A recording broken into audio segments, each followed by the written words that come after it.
Greetings, ladies and gentlemen, and welcome to yet another Buster Wolf podcast.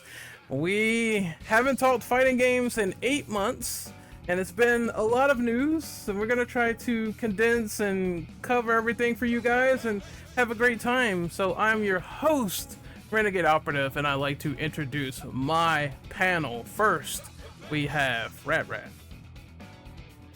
Feel the storm. It's coming. The storm of news, that is. You could say raging storm for our blizzards when we get snowed the fuck in this weekend. But that's another topic entirely. Next, we have Kaneki. The fact that we need ID to do snow shoveling in this fucking state, what the fuck are we doing? Alright, we need to send them down to Cody Travers' neck of the woods so they can get a pipe to the neck. Next, we have Andre.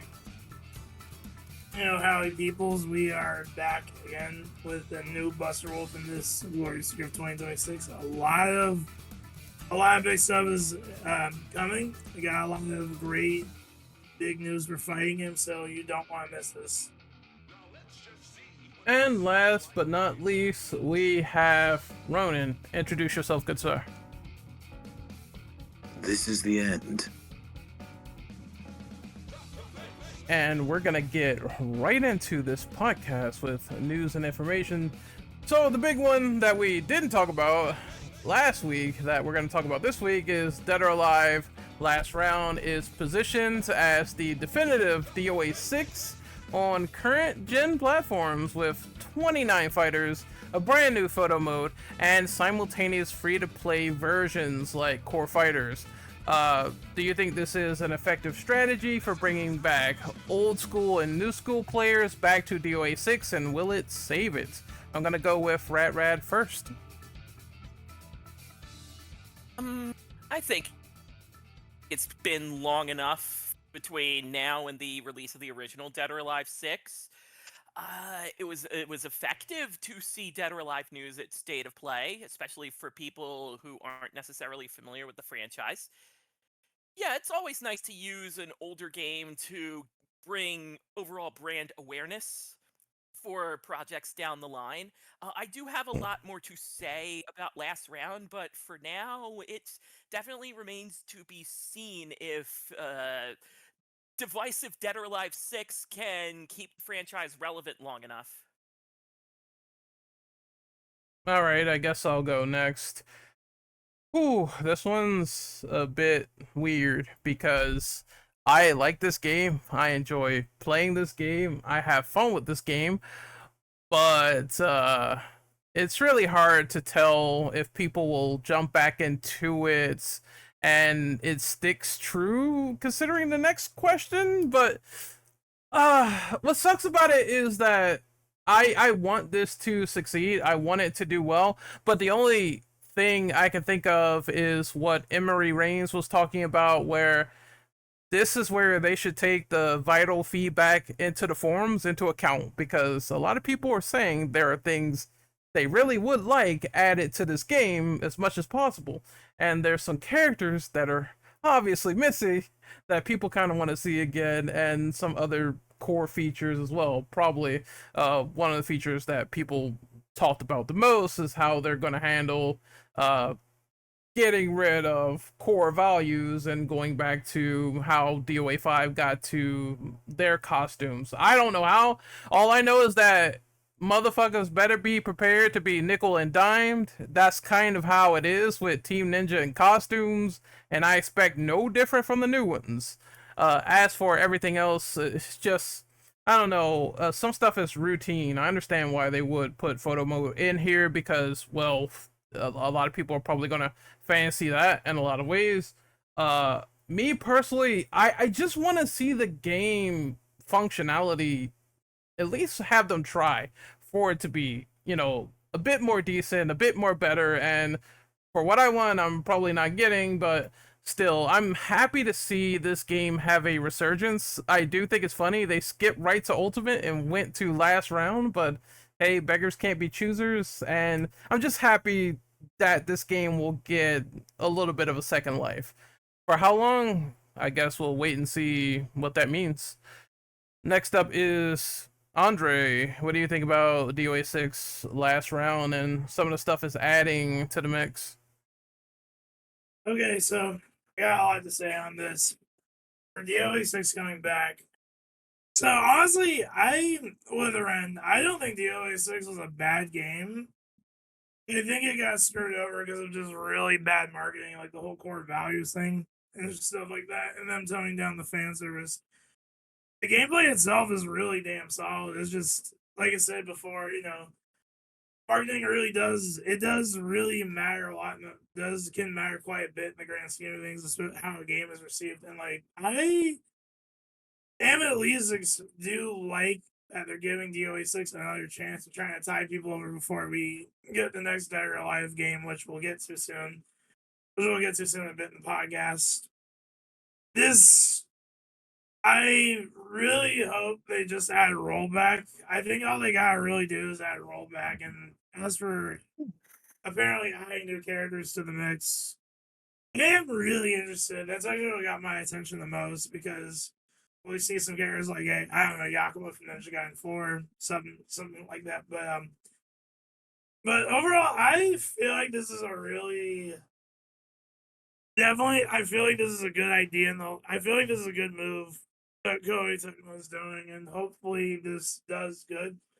It helps that it's only $40, and it is gonna contain like I said, the DLC and pretty much a photo mode. So yeah, I feel like DOA6 last run has potential to be solid, like a good redemption. That's all I gotta really say on the matter. Next up is Kaneki. How do you feel about last round and some of the stuff they are implementing? And do you think this will bring players back to DOA 6? I have a bit of a hot take. It will not bring people back to DOA 6. At best, what they'll do is just try again with DOA 6 with whatever remaining player left, people that are still playing this game, and try to make sure that whatever they do to the new version, they will hope to keep those same players that is playing vanilla right now. The jump ship to the new version. At best, most people will be waiting for the new game that for the new game that's gonna come out. I'm not saying what yet, but we all know what it is. Yeah, I think I do agree with the sentiment that, well, at least the one where it's like, I do think this new game is going to be the one that people want the most, and for this update for DOA 6, it's kind of just a holdover until that game comes out, personally. But Ronan, you were the last one to answer this question. What do you think about some of the stuff they're adding to DOA 6 last round, and do you think it will bring players back to the game? As a non-fan of DOA, I think it will. I'm not that really knowledgeable about Dead or Alive, but I heard the games are actually really good and played them myself. But the new elements they're adding, when we get to the next question, as for the new elements, I say it's okay. It's okay. And I hope they really do, well, bring some new players into it because I have tried to get myself into the franchise, but I don't know. But I hope we can get some success out of this.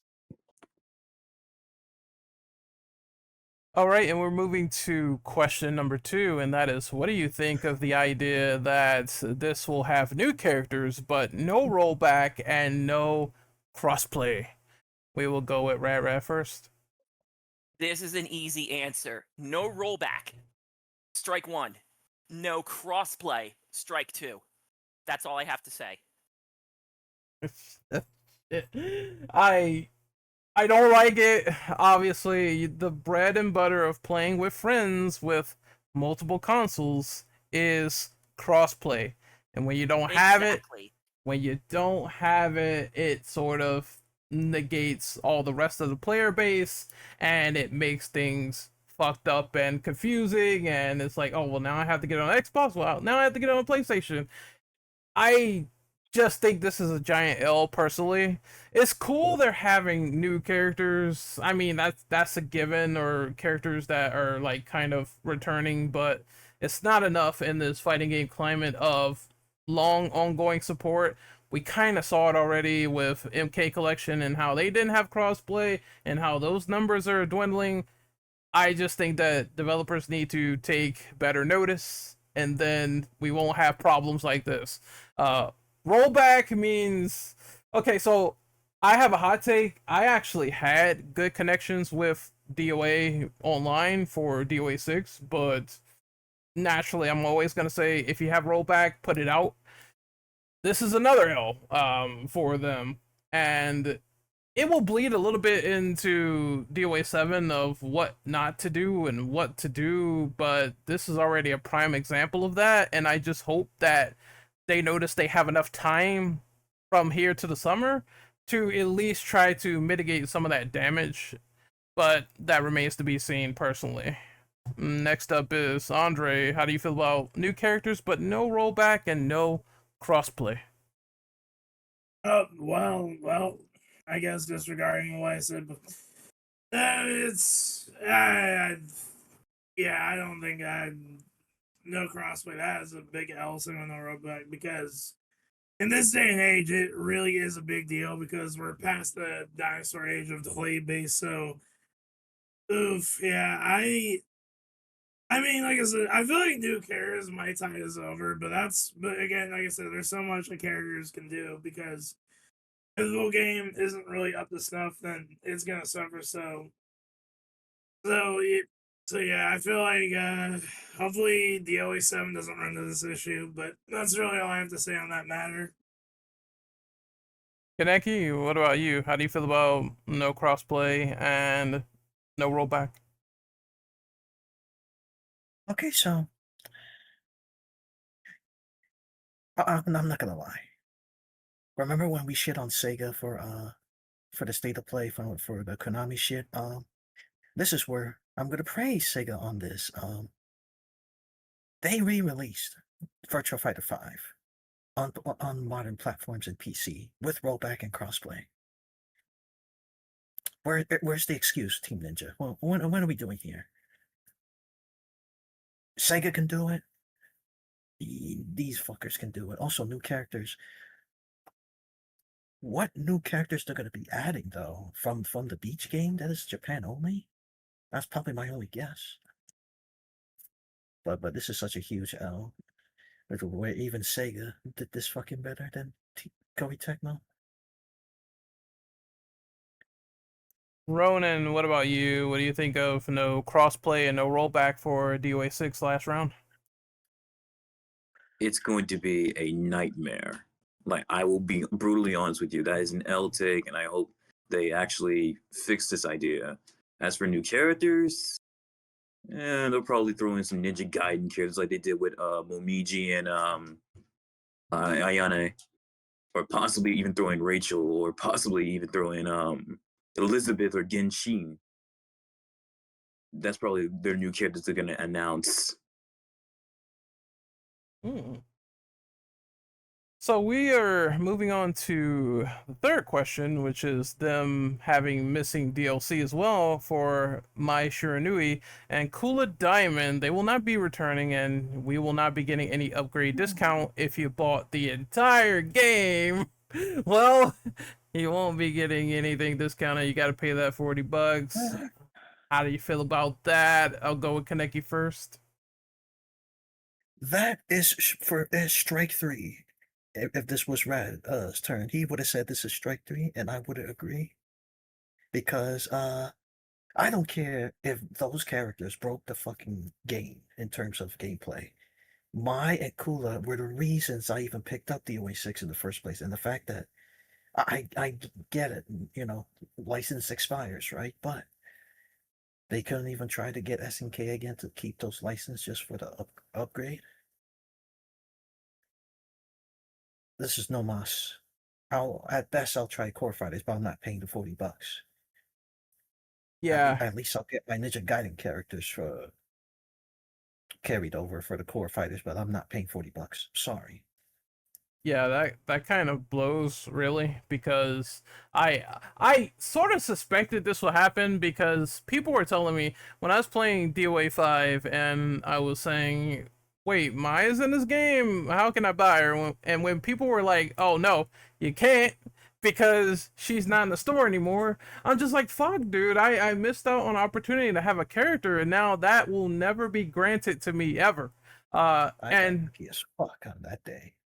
Rad said it on previous podcasts where they are going to slowly pluck these characters out. I would recommend people buying them now in the original DOA 6. Get them now before it's too late, because eventually they're going to get pulled out and you will not be able to get them again. So I'll buy them for the original version, and then what I think I might do is I'll check out Core Fighters, and if it's up to snuff, maybe down the line on a discount, I'll get the full game, but it depends on what else they're offering me right now. I don't want to throw the whole set at them currently, so that's kind of where I'm at with this one. Rad, what about you? How do you feel about this? It's like Connect. He said, "This is strike three." Because when a King of Fighters collab was announced for DOA 6, it's like you expect Mai Shiranui. She is a dead or alive character hanging around in the King of Fighters tournament. And yeah, I was kind of expecting Athena to show up, but then I got Kula, and she's super fun, and like probably was my main in DOA 6. That's a big problem. Like, I don't care what new characters you're going to add, going back to the previous question. If they add characters from the extreme games like Fiona with some prissy ass Lily style, or Tsukushi where she has some dumb comic book moves, like, none of that matters. It really feels like something is missing, and it'll sort of tie into a thought I have later, where guest characters kind of influence people who would never give a second glance at your franchise. We've kind of seen this with something like Fighting EX Layer. Terry Bogard definitely moved units for that game. So yeah, this is a huge absence for Dead or Alive 6, especially the no upgrade path. That was kind of acceptable in the days of Guilty Gear Revelator, where you have the Rev 2 upgrade, but this is just a slap in the face to legacy owners, especially when the original Dead or Alive 6, it didn't run that well on the current consoles that it was running on to begin with. Andre, what about you? What do you think of this question of no Kula and no Mai? Giant L. It's an L. I have to. I'm on the same page as Rad Kaneki. Like, now, I get that character licenses expire after a certain point. Like, for example, a good example is Soul Calibur 4 with Yoda. Yoda was DLC at one point for at least the PS3 version. And that DLC expired, I think, after a while. Which, okay, I get why, because the Star Wars license, but it's like, bro, SNK is like, they are the king of crossovers. They've been doing crossover for years. It's like, yeah, they really could just. I feel like they could just do a simple renew the license and bring them back, but I digress. So, yeah, honestly, man, it's funny. I think with this deal, like, in the 6 last round, I honestly am just gonna try the free round. I'm not even gonna get the game. I'm like, oh man, it's looking kind of spooky. Well, I gotta really say on the matter.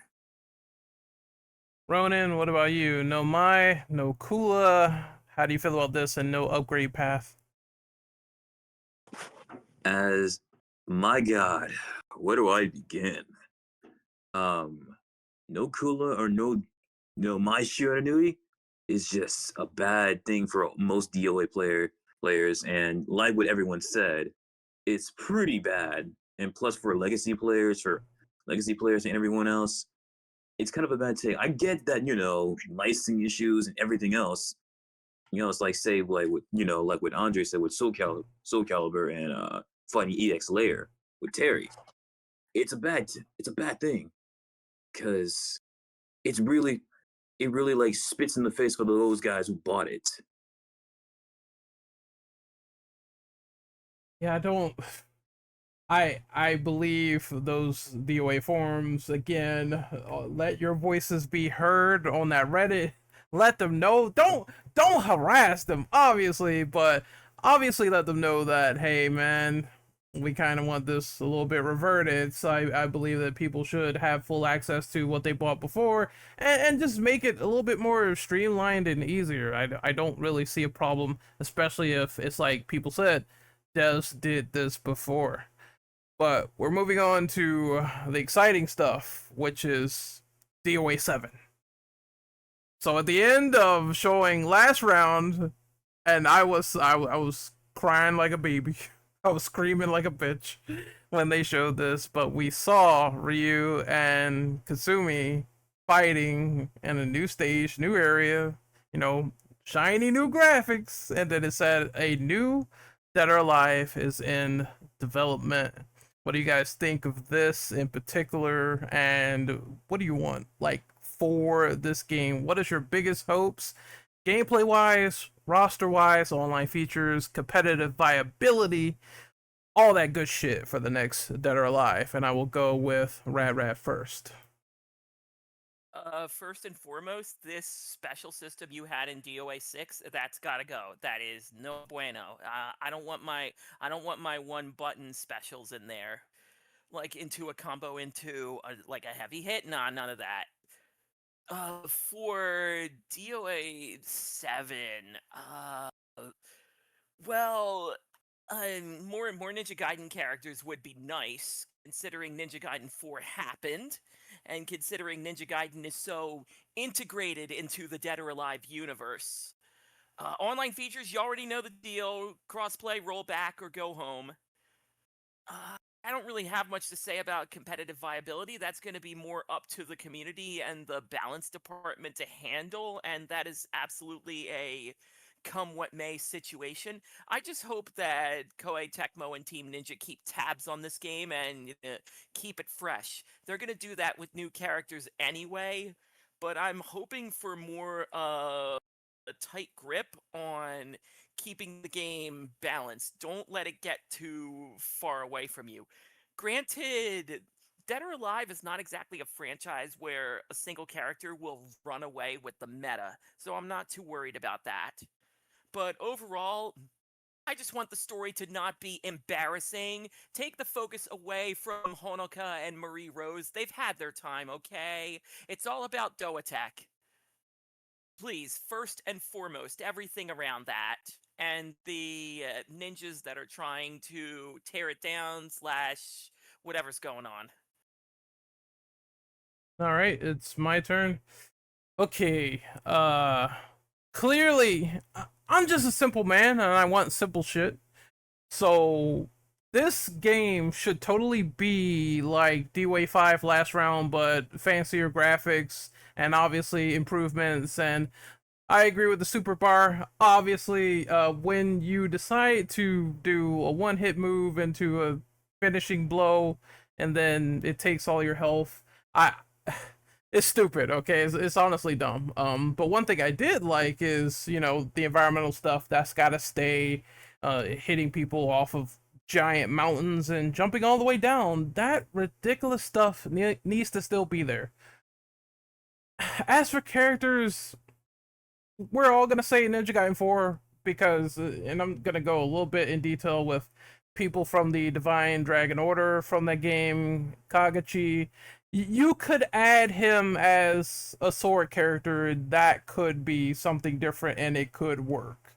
Same for Yakumo, because they could do some cool differing moves, and you can make something out of that. I would like to see characters from Neo just go fucking crazy in your repertoire and make it pop, and I would be all down for that, along with returning DOA characters that may be either rostered or DLC. I hope most of them are on the roster, but obviously some might be saved for DLC, and if you want to make this a long-going package in this era of people buying fighting game DLC, then that's a given alongside costumes.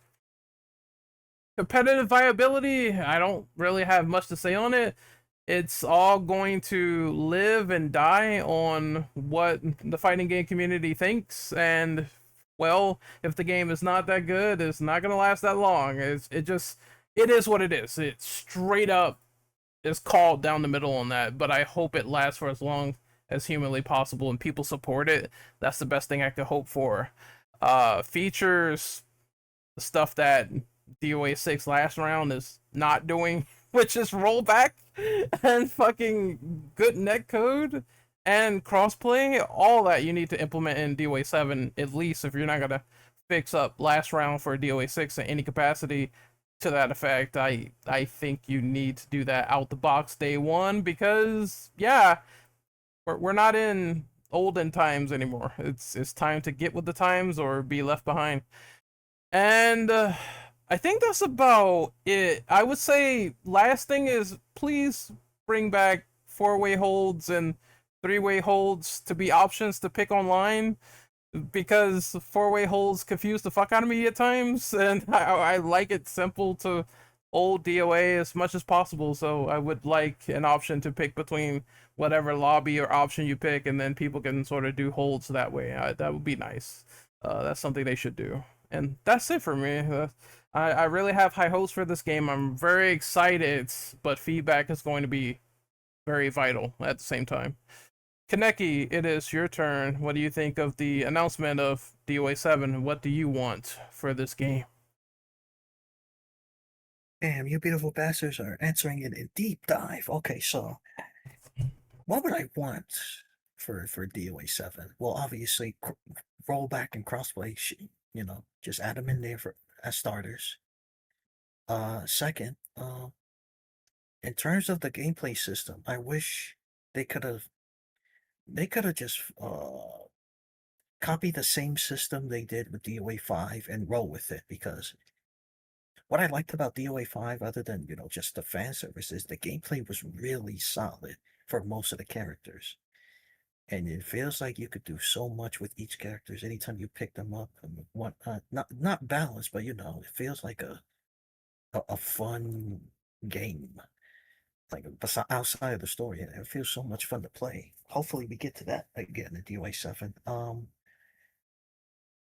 The roster, this is the time where they should collab Neo, because Neo 3 right now is selling like hotcakes. It's probably the fastest selling sequel in the fucking series right now. Like, what is it, over 1 million in less than a week? That's really impressive. So they need to add someone like Williams or other characters from the Neo series into DOA to fill up the roster, to make it feel fresh, alongside new characters, obviously. I agree with Rad. If they want to touch on the story again, just focus on DOA, Dota Tech, as they call it. And that's about it, really. Ronan, it is your turn. How do you feel about Dead or Alive 7? I will say this is the best thing. Aside from what we're about to talk about next, one of the best announcements ever, since 3D fighters are actually coming back. So for DOA 7, one, I would love to see some new characters. Honestly, like some guys who can make up really good movesets. Second, like everyone says, Neo or Ninja Gaiden, or I really want to see if they added the main guy from Yakumo, Yakumo. I actually want to see what his bloodbender abilities can do in that game. How they're going to implement that. For story-wise, yeah, focus on Duotech. Please do not. And also, side note, please do not make it all about Zack.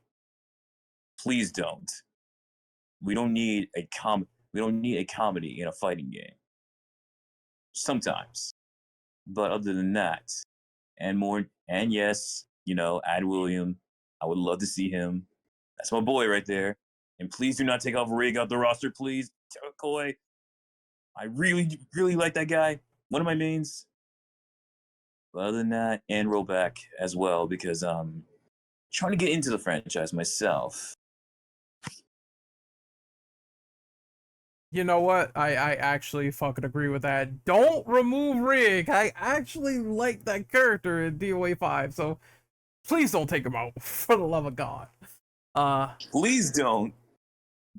Next up is Andre. How do you feel about the announcement of a new Dead or Alive game, Dead or Alive 7? And what do you want personally in this game as far as characters go, as far as systems, gameplay, viability, stuff like that? Um, See my feelings on. Honestly, very excited. I am really looking forward to this. Again, I was shocked they were even gonna like do another DOA. I thought Dead or Alive was kind of done, but no, I guess they want to really go all out with it. So in terms of like what things, wishes I want, rollback, crossplay easily. Those are two big ones. As for roster, well, so I got a really interesting character that I feel would be a great guest character, and I think, and this is just me, I think they should have Reina from Tekken as a guest character in DOA 7 because Reina is the new hotness after all, and I feel like if they want to capitalize on that, they should really have her as a guest. I mean, they literally had Reina's costume appear in like another Koei Tecmo game. Consider Yumi, so I'm like, maybe I was like, Tecmo, you got something good going on for there. But it just gave the gameplay like go back to like how DOA 5 did the gameplay. I feel like Five's gameplay was like perfect. It's to me what they need to stick with, but like fine tune it a bit more and more because it's definitely got really strong mechanics. As for story, well, look, just I feel like they really just need to take it back to basics. Just ask Hanukkah and Mary Rose on the roster. Maybe honestly, maybe ask Diego out of the roster too. I think Rig. I feel like Rig they are gonna keep him because he's the only Taekwondo fighter in that game. So and what else besides that? Well, maybe honestly another thing I like to see is maybe do like a quest mode similar to Virtua Fighter. Like do like a single player quest mode would be really interesting. I really like that. I feel like DOA 6 definitely needs to go out with like single player content. But also, like I said, roll back and just have really strong mechanics. And if they can do that, then I feel like they definitely got a potential banger on their hands. That's pretty much all I have to say. We're moving into the next question. We're kind of skipping 5 because all our excitement here is pretty much all of that. So we're moving straight into Tekken. Tekken announced this newer season with season 3, and the DLC characters are as followed: Kunimitsu, Bob, Roger Jr., and a mystery new fighter that's going to be in Tekken history once this pass finishes. Is this enough to excite the long-term Tekken fan base, or is Bandai Namco playing it too safe? And I want to go with Rat first. I don't think it's a bad thing to play it safe with Tekken DLC because the opinions of Tekken 8 depends on what the next character will be, and it feels like the opinions of Tekken 8 change on a dime because of that. We went from the dizzying highs of Anna and Armor King to the terrifying lows of Fakunram to the creamy middles of Miarizu. So with this set, you have Kunimitsu, who is popular, Bob, who is funny to us Americans, and Roger Jr., who is a very nice surprise to have, because I don't even think he was in Tekken 7, so... And yeah, you have your new fighter, we'll deal with that when it comes along. But with this one, Tekken needed to hit the ground running, and from reception, it sounds like they did. I think this is the best season that they've had so far, and that's a win for me. Kaneki, it is your turn. What do you think of the characters for Tekken Season 3? So far, um, this is one of those moments where playing it safe is best for business because what we got in this roster is exactly people been maining since the last previous game. That they actually like. Uh, but in terms of how we got from season 2 to season 3 currently for Tekken, this is the best decision they have made. I would rather fight with characters like Kunimitsu any day than a character like Fakuran. Such a terrible decision that season. And how they did the balancing in season 2. Hopefully they fix the balancing in this season. But the fact that people was expecting the last character to be Marduk for this season, but no. Roger Jr. was actually the most shocking in this season. He's the reason I'm getting this season pass. Cause imagine Roger Jr. Well, we are gonna eventually see how Roger Jr. works in Heat, since that's the new mechanic in Tekken 8. So he might do some fucking crazy combos. I'm really excited for this season. Ronan, it is your turn, good sir. What do you And think fuck about? Bob. You said fuck Bob? Yep. Yeah, I like Bob though. So, well, I mean, Or Slim Bob. it's a lot more. At least they have Bob, and I made him before, and it's a lot more exciting than Marduk with Heat. Why? Why do people want this? I don't understand the ire of that either. Look, I saw Australia pop up on screen as well, and I thought it was gonna be him, but We got Armor King. We don't need Marduk. We good. we good. And delete Fakaram, that's all you gotta do. Yes. Ronan, how about you? What do you think of Tekken Season 3? All I can say is thank you. Thank you for bringing back Konimitsu. I mained her back in Tekken 7. And as for Bob, I wish they could have made him slimmer. Slim Bob, because he was actually very fun in Tekken Tag Tournament 2, despite, what he do. But Roger Jr., that came to me as a surprise because knowing the controversy about him, he could not be in there because, the whole situation with PETA. I'm actually ecstatic and I actually want to see what funny stuff they're going to do with him. They're going to make his kid literally, like his mom literally like fight, then his kid pop out. Want to see what his heat attack will be. His rage arts. But still, like I said, fuck Ram. I really hope you don't return again. Bring back Bruce. Goddamn you cowards. And other than that, I'm actually very excited for season 3. Really want to see what these guys can do with both Konimitsu, Bob, and Roger Jr. and this new character. I wonder what it's gonna be. Probably gonna be a new what type of fighting style they actually never used. I just hope it's not an anime character like Naruto. No, it won't be. It's not a guess. It's a completely new character to the Tekken universe. I'm just glad it's not. I'm just glad it's not another anime character. Hopefully, this is gonna be brand new and surprise me. All I can say is like surprise me with this new character. Okay. Other than that, that's all I have to say. I'll be shocked if they turn around and say it's a guest character. Oh God, no! Don't do it. Watching Naruto. And the only way they would do it, just put Kasumi in the game. That's all they need to do. Like here's my thoughts. I'm not against them doing a guest character in another pass, but it's the verdict is out. I know people say, oh, I don't want no more guest characters, but it seems to be still in with a certain person in blue we're gonna talk about a little bit later in another game. But that's besides the point. Andre, it is your turn. What do you think of the Tekken characters in season 3 for this pass? I don't really have any issues with them, so I'll explain my reasoning. This I feel like was a given because she was a very popular character in season 4, so I'm not shocked. Bob is, even though I'm not really the biggest fan of Bob as a design, I do think his gameplay is really good, and he is a really popular character if you just want to play like straight up fundamentals Tekken, and I am really interested to see how he's gonna play in this game because I think Tekken 8 is a completely different game from 7. As for Roger Jr., well, I have a bit of a weird theory.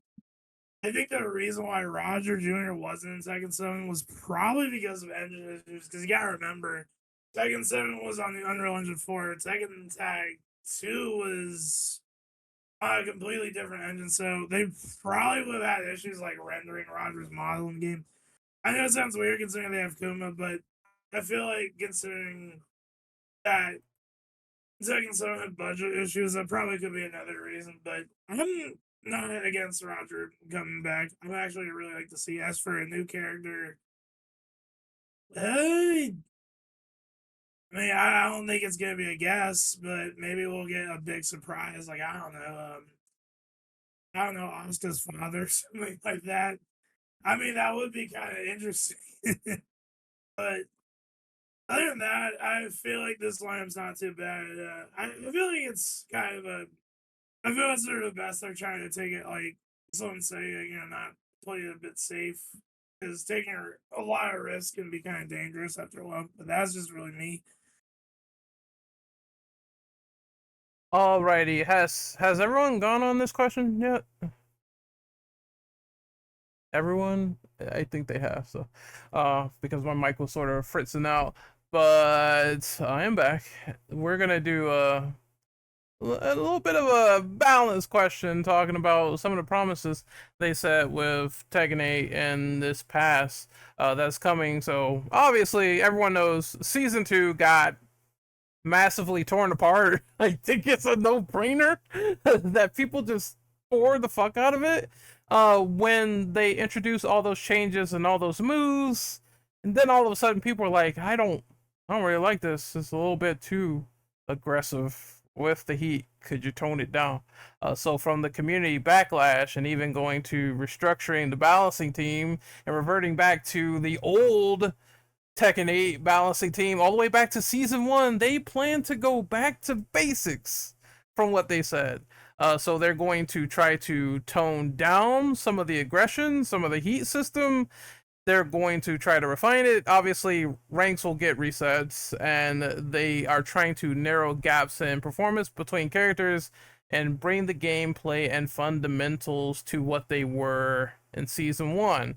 Do you think this turnaround is something that Tekken needed to fix the core balance issues, or is it way too late and they lost everyone's trust? And I'll go with Rat first. Well, hopefully, I trust that Tekken's left hand knows what the right hand is doing. Because in season 2, they were hoping to make the game more defensive, and they didn't end up doing that. They ended up doing the exact opposite of what they said they were going to do. So forgive me if I'm a little skeptical about their idea of a rebalance and going back to basics. So that's number 1.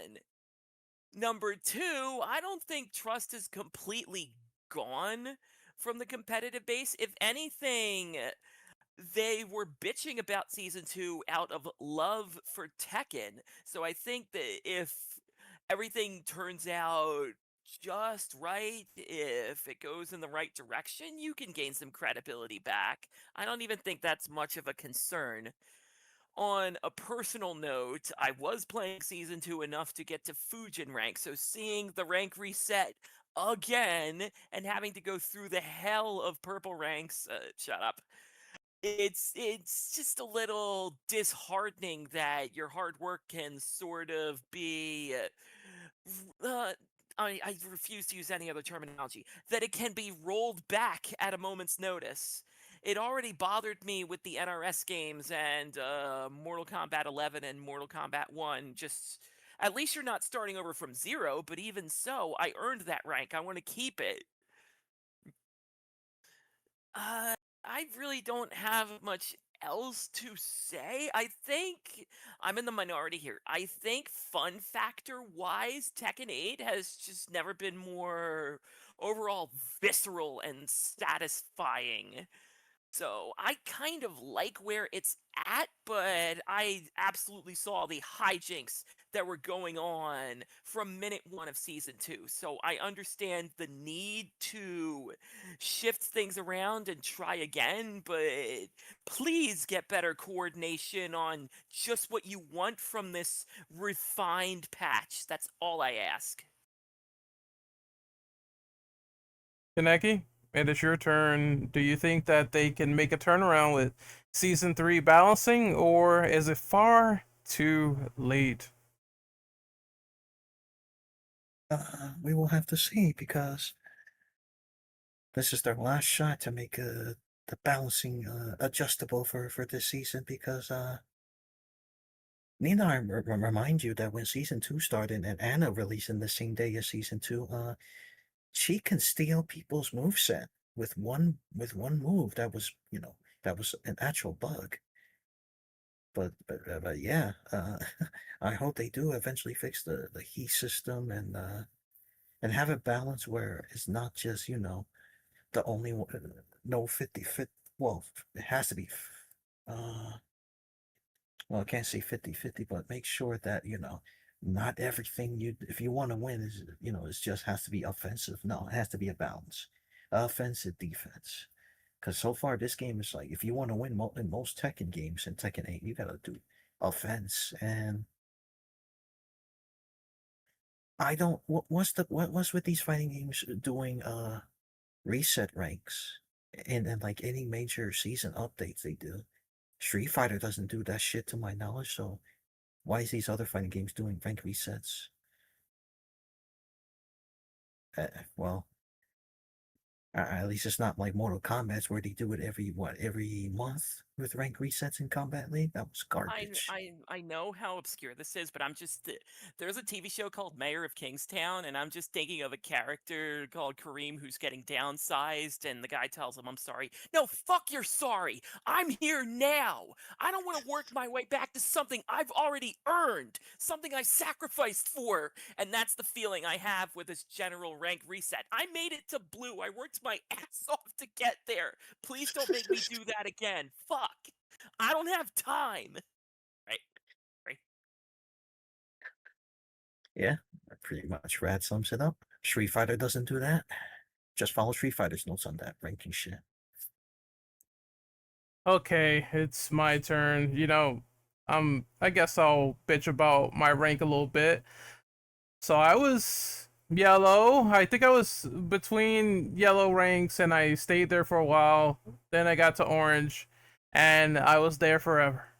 That was my path as a fighting game player in Tekken, staying in orange rank for a while. And then I got rank reset down, all the way back down to yellow. Then I had to fight all the way back up. Then I got red. And the same thing is going to happen again. I find this to be infuriating and kind of annoying. They should just, hey, where you're at, you stay right there, and none of your shit is touched. Street Fighter 6 was brought up, and that was an example of doing it perfectly. I can get on that game, and from what I've played of rank with my character, I'm at that rank, and that's where I logically am until I push up or until I get beat up and lose more points. Keep it the way that it is. No need for this. All my hard work gone. So I have to punch back up the ladder. I'm not really happy about that. As for the changes, there was one I saw that I need more explaining of, because it was a little bit mesmerizing. When people were getting hit, there was this like sort of sepia flash, and there was this new flash hit animation that looked to be defensive, and I've never seen that before when they were showing that in the trailer. So I'm thinking to myself, they're trying to add in new defensive tactics and moves to conquer the 1,000 fucking 500 moves they added into characters that was completely bullshit to some of them. I just hope that it's all split down the middle. Hey, you got aggression, then you're good if you punish people. And it looks like this is a new punishing animation for some characters and some people. I'm afraid, because the last time they added in new moves, it was horrible. And some people were way too fucking overpowered, like Clive, who could burn in the deepest pits of fucking hell and stay there for the longest time. As for everything else, I think they can get the trust back. It's been exciting seeing this pass so far, but I think the problem was that when people was introducing feedback to them, you had certain folks on Twitter sort of whine and complain like Michael Murray. It was a goddamn catastrophe and mess, and that's what we don't need for Tekken moving forward. We need feedback listened to, and if people are saying this is way too broken, this character kind of a little too much, you should take that into account. I don't think that last patch really helped anybody because they just added in a bunch of shit on top of the complaints that were already kind of surfacing from people saying heat is a little bit too much. You know, people were complaining about it then, but it wasn't as bad as season 2. And they kind of just piled it on more and more and more. So stopping the bleed is nice. It's not too late, but you know, better late than never. And I guess we'll see how, you know, comp handles that. I think it's going to be fine mostly, as long as the new defensive moves don't really, you know, if they aren't shit, it'll be fine. That's what I'm thinking in the long run. So fingers crossed. I have hope for the team. Godspeed, and we'll see where that goes.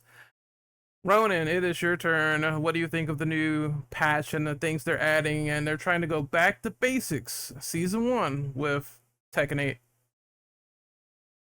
I want to say is also Rod, also Rin. Fuck you for that Clyde comment. Look, I gotta be honest. I don't like fighting Clive online. I really don't. I feel personally attacked by that. But anyway, these patches for Tekken 8 and the season 2 was, whoo boy, a nightmare. Because I struggled a lot with, like, I don't know what they did to Jack 8. Because my God, it's like fighting Broly. It's like fighting Super Saiyan Broly. But and a lot of characters being buffed, a lot of characters being nerfed, and everything else. And I hope for this new patch, they actually fix a lot of things. Because seriously, have you ever seen Maximilian act like low tier god? It is scary.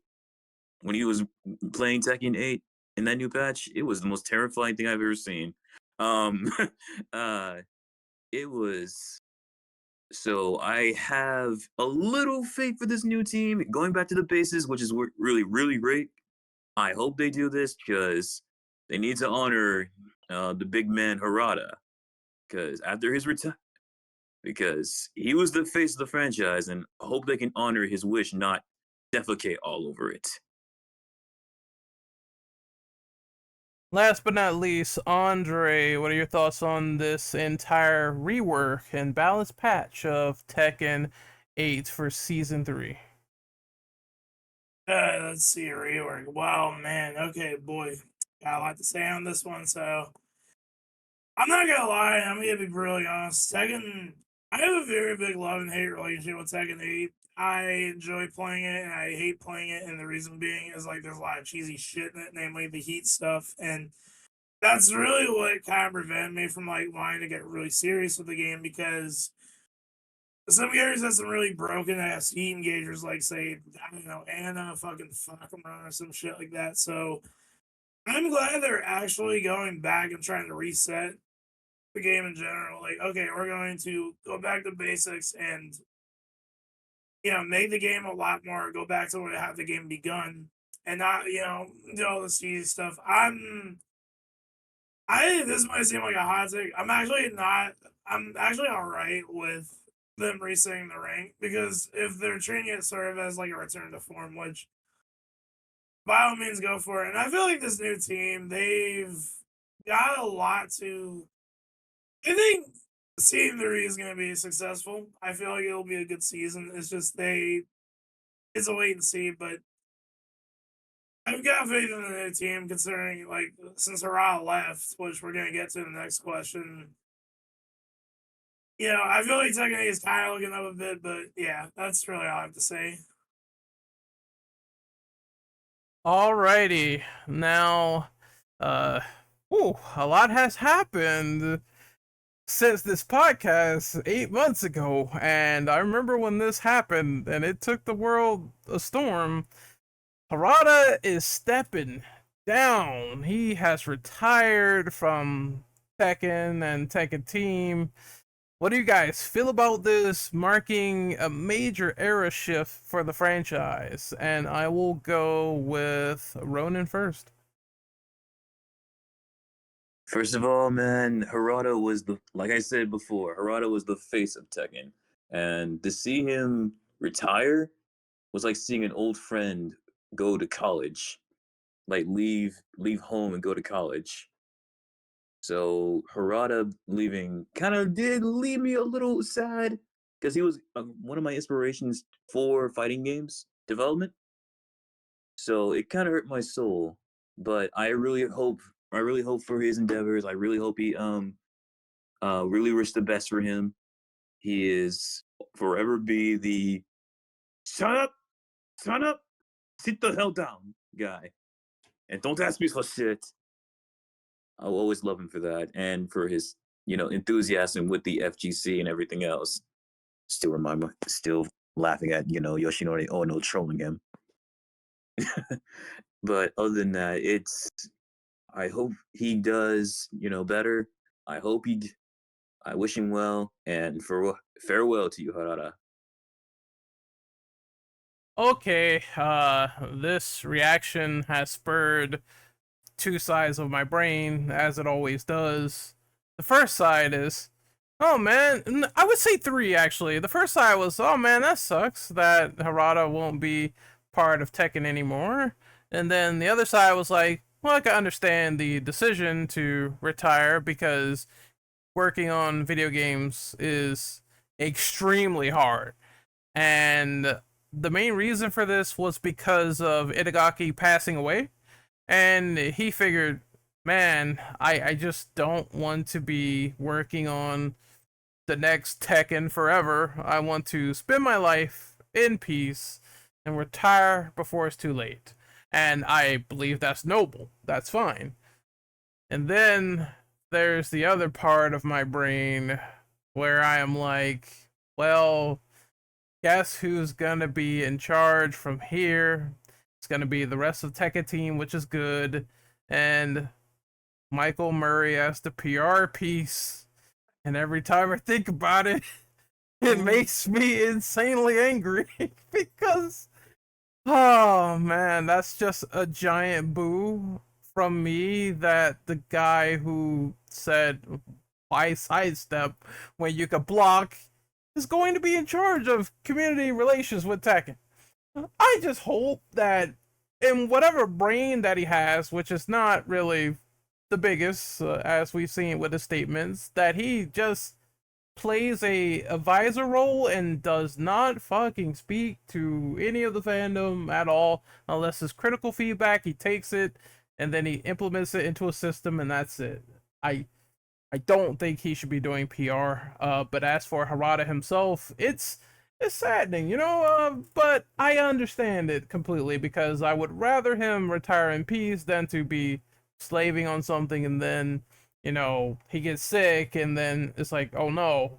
So yeah, man, sometimes it's okay to throw in the towel when you're old and you worked on enough Tekken games as it is. The man is a legend, obviously. The series will forever be, you know, indebted to his name, and I don't think that's going to change for anyone. I just hope that Tekken Team logically picks up the torch and carries it with all the teachings that he gave them about the characters, and they continue forward. So I wish them the best of luck without him, and I'm sure they're gonna find someone else to obviously take that head mantle. Next up is Kaneki. How do you feel about Harada leaving Tekken Team? Well, that actually blows because he would be the reason why I would even pick up Tekken these days. And now since I get the reason why too, there's like one reason I think he wants to retire early. The other, well, part of the other reason is because his friend Itagaki or Ishigaki is gone. Rest in peace. The guy that made Ninja Gaiden and DOA. Itagaki. It is. All right, I said it the first time. Oh my god, it's the fact that on top of the retirement announcement. That's why he probably wants to do it this early. It was really sad to see. Have you seen his recent post where he visited his grave? I have saw that. Yes, in the middle. It's really sad. It's sad stuff. He lost his friend. Um, I hope he, in the future he works so maybe like something like a small indie scene, like, and not just retire from the gaming scene altogether. But I wish Harada the best. Because he needs the rest he can, and probably enjoy life. I don't want Michael Murray to run fucking Tekken. That's the only bad thing I would have to say about this. Have you seen his recent, his usual response when when people was criticizing season 2? I know he blocked someone named Mrs. Play Stuff for offering up a whole host of what was wrong with season 2, and boom, right to the fucking block list. And I think he said he doesn't care if he blocks people for giving him constructive feedback. No threats. I'm not talking about crazy people like that. That's like, oh, I wanna beat you up like low tier god or anything like that. None of that shit. I'm talking about just people saying, hey man, he is kind of overbearing. Could you please pay attention to this move or that move? This guy's on a warpath. Holy fuck. One time people pull up, he said the N-word, so. I remember that when he said that about Kazuya. He was repeating what someone said verbatim, like, oh, don't come to a conference and say Kazuya is this, that, N-word. I'm like, bro, you know you don't have the pass, right? You shouldn't be saying that on social media. Oh, then he did apologize for it, which, dumb ignorance on his behalf, but I remember that too. Bro must have been also upset when he did the video about Fakuran, when they show what they were talking about, when they were talking about the character, like the where he was from. And I really feel sorry for the guy that was mocapping the fucking style, Yeah, because all Michael Murray was doing was like was fucking, what you call it, Ren? He went to this trip on Thailand that, uh I think it was Muay Thai. Point. Yeah, and he was showing off some of the moves in the traditions of Muay Thai, but I believe most people were saying, "Oh, look, this is cool and all, but we want to see gameplay of the character." That's all they were asking him, and Murray got pissed and said, "No more Tekken character introductions if people are gonna bitch at me for showing off the history of the character." I'm like, dude, people, you have to understand, like, Fakaram's origins, Muay Thai, awesome, cool shit. But most people who are playing a fighting game want to see gameplay and breakdowns of the character. You can't get mad that people just don't care about you going to Thailand, blowing your money, and digging up some grass. Like, come on, bro. So I feel like he also he was being cocky in that fucking video, because he didn't even let the fucking Muay Thai fighter explain the fucking history of that fighting style too well. I feel like he did it all for himself. it's like I know 5 seconds of Muay Thai at a regular routine gym. I have a tap out shirt like an idiot. Should have let that Muay Thai fighter fucking talk. That would have been better than Michael Murray talking. But is that all you got for this question, Kaneki? Yeah. Okay, we can move on to Andre. What do you think of the GOAT, the great one, Mr. Harada, retiring from Tekken Team? Right, the retirement second team, boy. A lot to say. So, I'm not gonna lie, I kind of saw this coming because Harada is in his mid 50s, and people get old, and I'm not gonna lie, it's.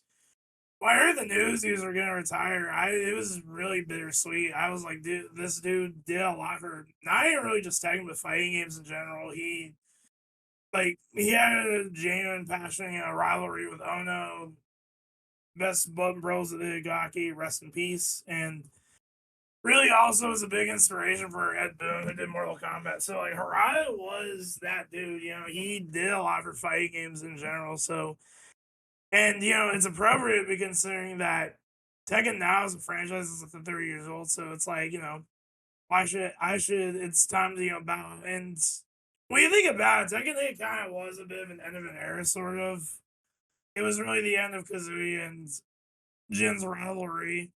Well, Jin and Kazooie's like entire animosity towards each other. So I'm definitely really I'm wishing Harada definitely the best in his future endeavors. As for who I want them to take over Tekken, I feel like Murray's gonna take over it considering he's the closest with Harada, and I am a little worried considering how Murray is as a person, him bitching at the community and stuff like that. So I feel like Tekken's gonna be a very different kind of franchise moving forward without Harada's input, because and considering the direction Tekken 8 went into, we probably might go into a more anime direction where I mean I don't hate it, but at the same time it's just gonna feel very different. So yeah, to give Harada gonna give Harada his blessings.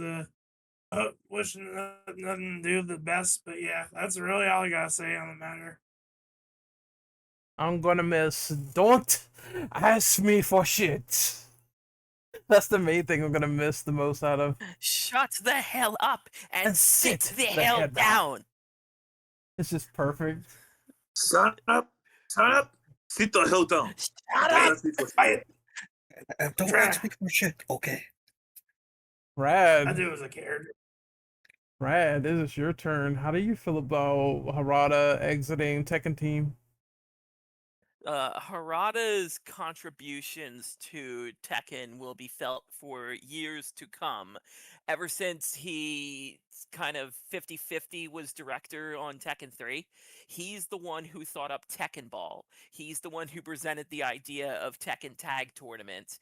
And he's been, granted, he was very hands off in his final years with Bandai Namco. He kind of gave Michael Murray the reins sometime around the halfway point of Tekken 7, but Harada is such a genuine personality. He's more adamant about tackling fan feedback directly and giving generally nuanced answers, even if Don't Ask Me for Shit has come back to bite him and the Tekken franchise at various points. It's like, I'm gonna miss this guy. Ono and Harada are both gone from their respective fighting game franchises that they carried on and essentially reacclimated, like reintroduced them to many people. So this is an end of an era for multiple reasons, and I trust Bandai Namco will get the right person for the job, but it's like, yeah, it's like I said, it's a big loss in terms of general entertainment value. It's not going to be the same getting an announcement of a new character without an "Are you ready?" It's just something's missing.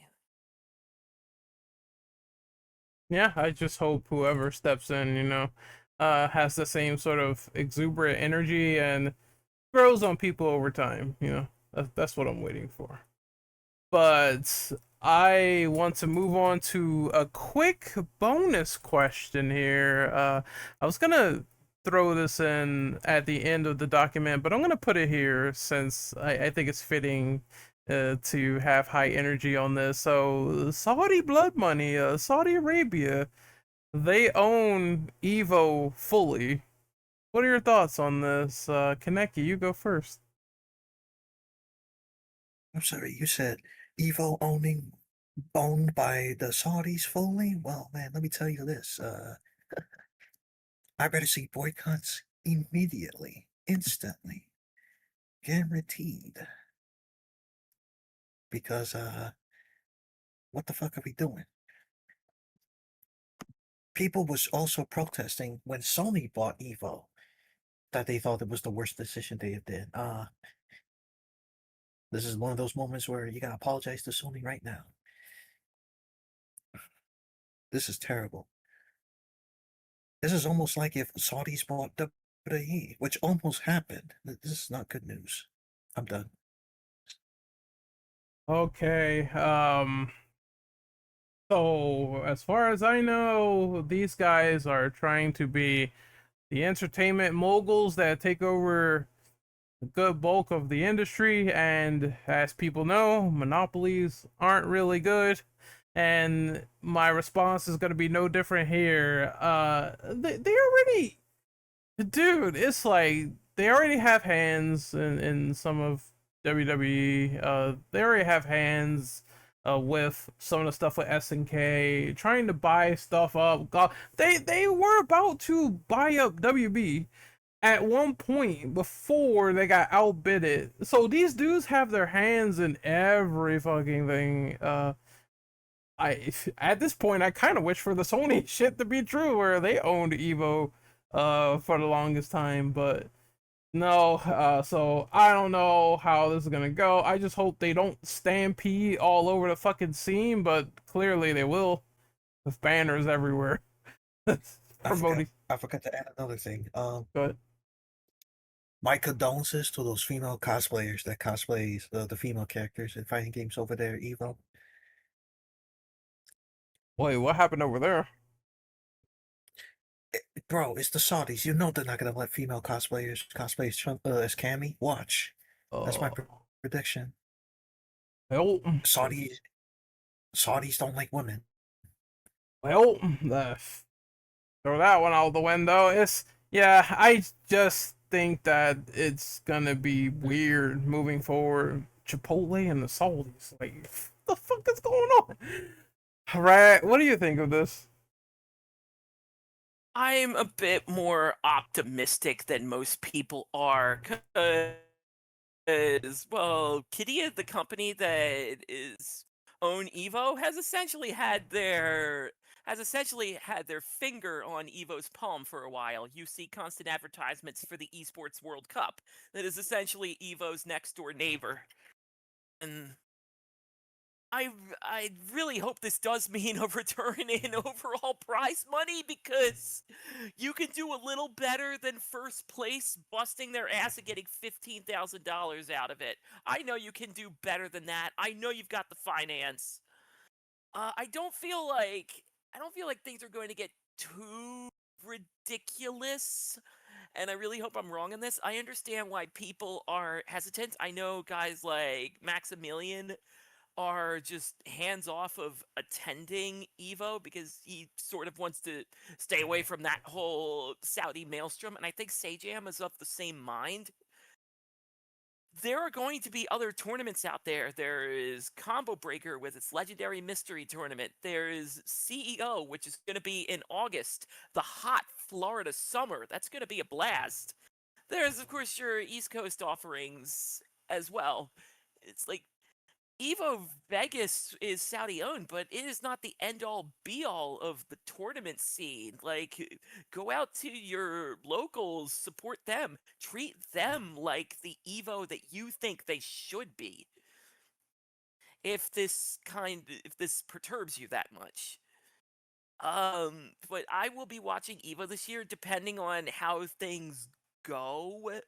And depending on if the changes are more widespread, I don't know, it might be my last. I'm really hoping that's not the case. Also, didn't Capcom Cup, didn't they revert their changes of being pay-per-view? Or am I Oh, mistaken? that. Oh no, all they did was change the pricing to match the American market and reflected that in the Japanese pricing. So it was originally like 2,800 yen, or some type of finance that essentially comes down to you'll pay $30 to watch the finals and the Street Fighter League finals. They reduced that to something a bit more reasonable. So it is still pay-per-view, but it's not exactly going to hurt your wallet as much. Okay, well, at least that's good news, I Wait. guess. One other thing. Hmm? If you don't want to pay regardless to watch the finals, there is another way, but at the cost of no commentary and just don't do this on the Switch too. You could watch it for free, and if you have the Street Fighter 6 and you have World Tour installed. Oh yeah, I did hear about that. That is a cool opportunity. I wish it was a little more interactive. Like, Mhm. I can't exactly picture hundreds of people huddled around that main booth in the center of the like battle hub. Just Just don't, Just ju- watching ju- fucking Capcom Co. just don't do it on Switch 2. Yeah. Just don't do it on the Switch 2 version of the game. it's like you You can't cut do Yeah. it on Switch too. That's the thing. It's like it won't even bother. that shit would Uh, explode. like they've restricted Switch too. Gee, I wonder why. It's like the Switch 2 can't handle it. It's a good port. It's just the horsepower isn't really there for streaming on Switch 2. But No. okay. To this, like I said, I'm not worried. I know people who are bothered by the Evo changes will go to their tournaments and treat them like the Evo they are. Okay, that's a reasonable answer. Yeah, just support your other like locals or other tournaments. There's plenty to go around, really. So even if you have this aura of saying no, fuck that, I'm not touching that with a 10-foot pole. There's still other venues. There's still news that's gonna come out from other outlets. So it's not the end of the world. And next up is Ronan. How do you feel about the Saudis owning Evo? Oh boy. All I can say to you is that is a co- topic I do not want to touch on because I have a lot of words to say, but not kind ones and not very family friendly, especially with the Savis with SNK. Because my God, it's almost it's almost like watching a train wreck happen over and over again. But wish Sony could have owned Evo. Wish that could have happened. Wish we lived in that timeline. But beggars can't be choosers. So, but other than that, like what Radred said, I showed there's some optimism, but I really showed very bad negativism because of you know who's owning SNK right now, and possibly might even own Evo, if you know what I'm talking about. Andre, it is your turn. How do you feel about the Saudis owning Evo? It puts a very sour taste in my mouth because I'm not gonna get into what the Saudis do over there because it's some really heinous shit. As for them owning it, I'm gonna be in the same boat as Rad. I'll probably watch Evo this year, but other than that, I'd probably after that might just stop with it completely because it can really go both ways. I mean, like I said, I love fighting game tournaments and I love fighting games in general, and Evo was a big part of that. So I feel like at the same time, well, honestly, shit, what I'm looking for. I'm just drawing blanks, but I'm not a big fan of it. I think it's kind of like a wait and see for me how it like turns out. But after like maybe this year's Evo, I might stop. Like I said, there's other fighting game tournaments out there. So yeah, I think it's gonna really, I think Saudi owning Evo is gonna probably be a giant shit show as it keeps going. Like it's probably gonna get worse and worse. So there's really that. So that's really all I have to say. Alrighty, we're moving on to the next question. 2XKO was hyped up for years by Riot as this free to play 2v2 League of Legends based fighting game, but after January of its launch to consoles, it failed to hit its engagement momentum, leading to major layoffs and a drastically reduced development team just weeks later. What do you think went wrong, and what lessons from the rise and fall of 2XKO can we learn from this? I will go with Rat first. What went wrong with 2XKO? How much time you got? Oh, plenty, sir. Tell us what's on your mind. Nothing about this game says League of Legends other than the fact that League of Legends characters are there. Why can't I fight in fucking Summoner's Rift? The pricing is ridiculous. Arcade Ari and her bundle costs twice as much in 2XKO as it would in League of Legends. So they already gouged you on the pricing. Never mind the $100 Arcane pack. It's like, we learned nothing from multiverses. And what it comes down to is, so people who are already on this game's case about layoffs are normal in like the space of video games, and I don't mean it in that way. I mean that when a game is done and all you have to really focus on is releasing DLC and expanding upon the base game, you don't necessarily need all hands on deck for that. Like, uh 1/4 of the team, you can essentially disperse them, send them back to other departments and all of that, but the way this went, you got rid of core people, core FGC people. Like, I know Pat the Flip was affected. That doesn't paint a pretty picture. It's like 2XKO, its problems came down to a lot of things. Like, the name branding wasn't there, the single player wasn't there, the fact that you're based off League of Legends, and League of Legends players are hard to the core with MOBAs. MOBA players are not going to play fighting games. So you have to target the fighting game audience, and you tried to do that. You hired fighting game people to make your exciting fighting game, but the problem is when you wanted to be the savior of fighting games, that discussion was pre Street Fighter 6. And Street Fighter 6 came along and sort of raised the bar, so 2XKO with their um, let's say minimal character roster from the offset, and console players getting to play later than PC players, and don't even get me started on the fucking screen tearing in a 2026 fighting game release. Oh, we want to do that so that we can keep the frame rate steady. Nah, fuck that. You did that. The game played fine in the alpha lab. What went wrong? Oh god, like 2XKO it's so far my general disappointment of the year. I'll play it happily. I will happily dunk people as Darius and Vi, but when it comes down to it, just playing that game, it's like either you're going to run a train on your opponent or your opponent's going to run a train on you. Like, there's no in between here. Like, there's more Todd's here than an episode guide for Beavis and Butthead.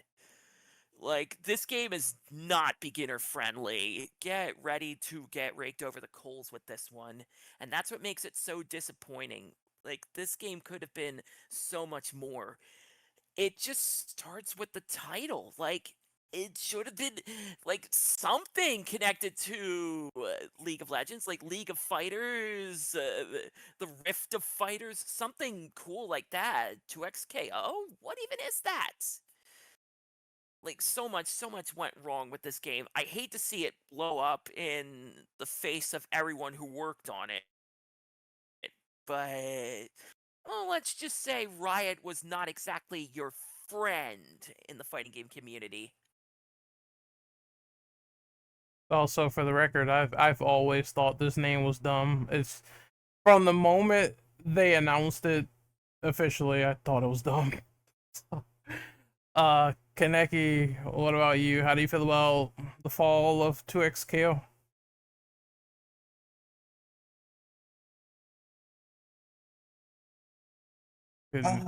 First off, I was gonna rant about the character currency, but I had to fix that, so never mind about that. Second off, you know what this game didn't learn from? From the it had a so they had an alpha before this game was even a thing. This game had a close alpha that I think Rad can confirm that we tried out before.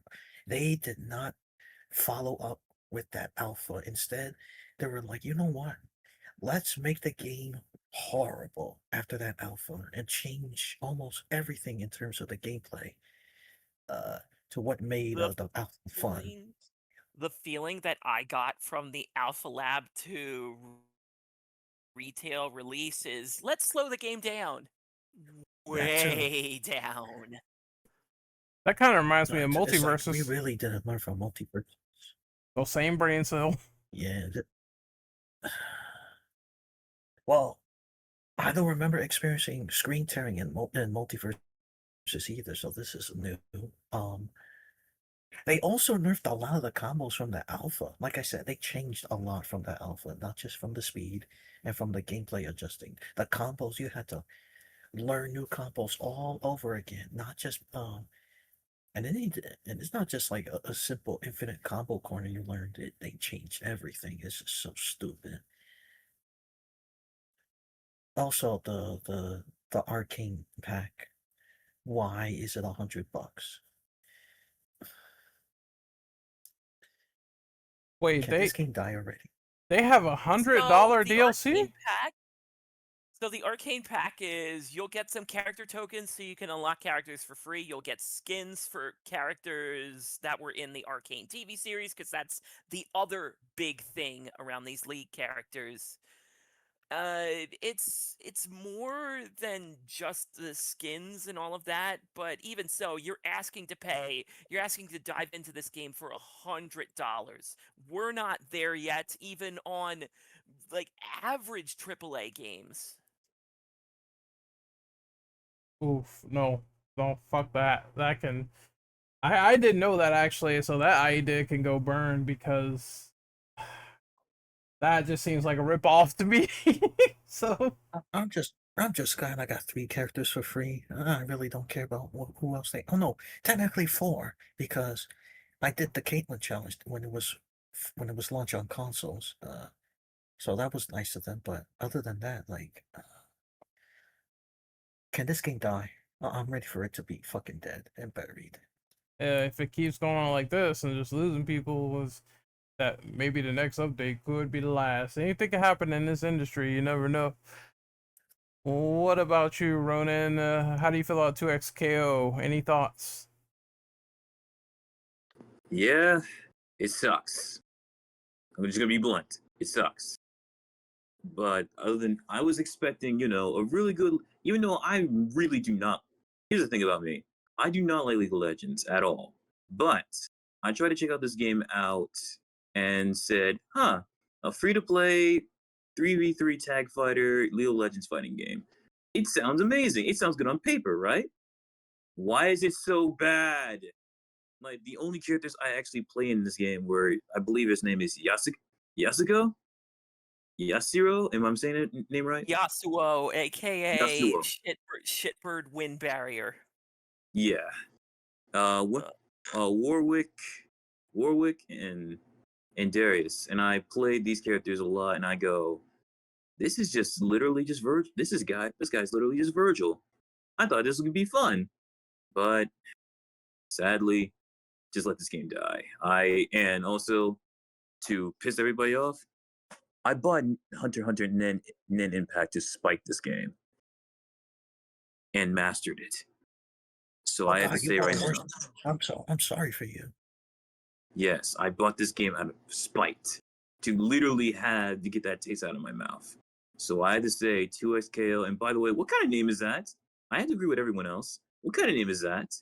Like you could have called this something else, like Radrat said, League of Fighters, Tournament of Warriors, or something like that. League of Warriors.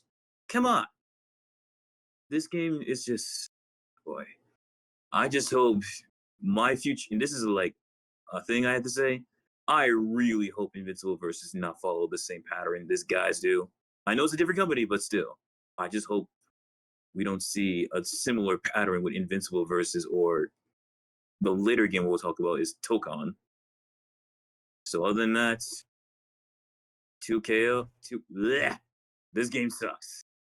I don't think with Invincible versus it will follow down the same path, but anything could happen. But they did fix the beta issues. They went on live stream and just confirmed every single one. So at least that's more transparent than this, where it seems like a bunch of people lost I their only jobs. I get if I get to say one thing, my only issue with Invincible Versus right now is the price. That's it. How much is it? Yeah, Like I can 50? agree on that. No one's paying $50 for that game. I'm sorry. Yeah, Yeah, I could it's... have to agree on that because it's literally just unacceptable for a game that looks like it belongs on the PS3 to be $50. Side note, a non-fighting game that I wish to purchase is coming out in the same week. So that was already a giant monkey wrench in any plan I had to get Invincible Versus on day one. What's that? I Pragmata comes out the same week, I think. Oh yeah, that's right. Yeah, it comes out in April. Yeah, you're correct. Yeah. Like either the week of or a week before. Either way, it's too darn close. Yeah. I guess I'll be the only one playing this game in the server on day one because I did really like the I'll alpha. I'll join you on that. I just don't think it should be $50. I could it be? I think 40 would have probably been the sweeter spot for price if you want to be like totally technical. Maybe like 30, but yeah, I like the game though. I will say as much, and I'm very glad that they fixed the dashing, the spacing, and all the other stuff they talked about. Where it was like, oh, well, your short punches now kind of link together more naturally because that really needed a fix, as well as some of the bugs I saw in the alpha. I had a bug where I went invisible. I'm like, I don't ever remember Mark Grayson going invisible, so my game is all fucked up, and I had to beat a match without seeing the character model on the screen. It's a lot I could go into, but that would be a little bit diverging, so I'm just gonna move on to Mr. Andre. So, did you go about 2XKO? I haven't. Go ahead. Well, besides the fact the name sounds like a failed you, it sounds like a condom name. Like I don't know. I don't know. I don't know why. Did you say it sounds like a condom? What the? No, it sounds like a rejected condom name. I don't know. Like, here's the 2XKO. 2XKO ribbed for her pleasure. That's hilarious. Oh my god. But yeah, holy shit. Besides that, I'm gonna be frank. I played like maybe a few days. I think it's boring as fuck. Like, it is boring as sin, and it's a shame because I actually do like some of the characters. Like, I really like playing. I like playing Darius and Eloy. I believe that's her name. The chick with the she carries the giant fucking gourd with the tentacle. She's fun, but as a game, it's just 2XKO is just really. Yeah, I even think the visuals of the game don't really look like. I love cel shaded graphics, but it just does not look. But compared to something like, say, an Arc System Works game or even like Naruto Storm, it just doesn't really look all that great. So it's probably a game. So it's probably honestly a game that I maybe play a little bit more of it. But after that, I'm just gonna be done with it. Like, I had my fill. I think the game was just kind of disappointing for me personally. It could have been so much more, but like I said, it is what it is. You know, before I move to the next question, really quickly, Kaneki, how did you feel about that Invincible versus Alpha? Outside of the bugs where the robots level 3 fucking broke the game, I actually have fun with it. You know, and I am glad from what I've seen from like, months after the alpha came out that they legit fixed the game. They made sure to make the game movement faster. Right? Multiverses, right? 2XKO movement. No, you guys don't want to make it fast? Okay. Uh but I am glad that at least for that game, the devs actually care about the game. KI Season 1 devs, they actually care. So that's why, even if $50 is too much, I would actually bite the bullet just for these devs. Because they actually do put effort and they actually care. Yeah, if you put in effort, if you show passion in your project and you make a fun fighting game, I will be there. I will show up. Uh, Day one will vary, but I'm gonna go day one for this one because it's the old KI team. They seem to have their heads on their shoulders, so I'll give them a shot. But Yeah, same. it is time for the next big question, and that is Fatal Fury. We are seeing their DLC characters as well. From season 2, like Kim Jae Hoon, Nightmare Geese, Blue Mary, Wolfgang Krauser, and we know there's 2 mystery fighters, and one of them had a little tease. He's from a certain anime where he explodes people's heads and he says, "My wamo, Shindero, Kenshiro." Nani? Kenshiro from Fist of the North Star is going to be a part of City of Wolves. So, are you excited? How do you feel about them reintroducing certain things with previous characters? And how do you feel about Kenshiro being in this game and the impact that it has? Kaneki, you go first. You know, this is going to be one interesting season. This has to be the season where if this will be enough for players that already isn't playing this game, or bring those players, you know, play Fatal Fury once more from the alphas and such, because you'll have a lot of characters people been wanting since the very start of this game. And you know, this is before the controversies they added with, you know, a certain a certain rapist soccer player. But anyways, uh it's really interesting to see that all of them is going to be in this season for $20, no less. When you ever hear of a season pass costing $20 in the day age, full season pass too, not just character and stage separate season passes. This is the full pass for $20, and you get character and you get beloved characters from the Fate of Fury series, especially with guys like Geese Howard that's going to come out. What is it? Next week. So I'm curious, and apparently I hear that that he has been. This is his best version in terms of the gameplay, but I need to test that out myself to see if that is even true. Um, I'm not sure if this will bring people back enough. Like I said, it will have to be a wait and see. But so far, I am excited to experience what the Hungry Wolf, if the when the Hungry Wolf meets the Fist of the North Star. Rad, it is your turn. How do you feel about these characters being introduced into City of Wolves? So, full disclosure, I've already sold my copy of Fatal Fury City of the Wolves. that that would be my answer to any SNK or Fatal Fury related things, because this sucks. These characters were introduced to your audience via a trailer that it was as clear as day used generative AI. And I'm just going to be a scumbag for 10 seconds. I have no problem with SNK getting involved with Gen AI. I use Gen AI for personal purposes. My problem is that you're SNK.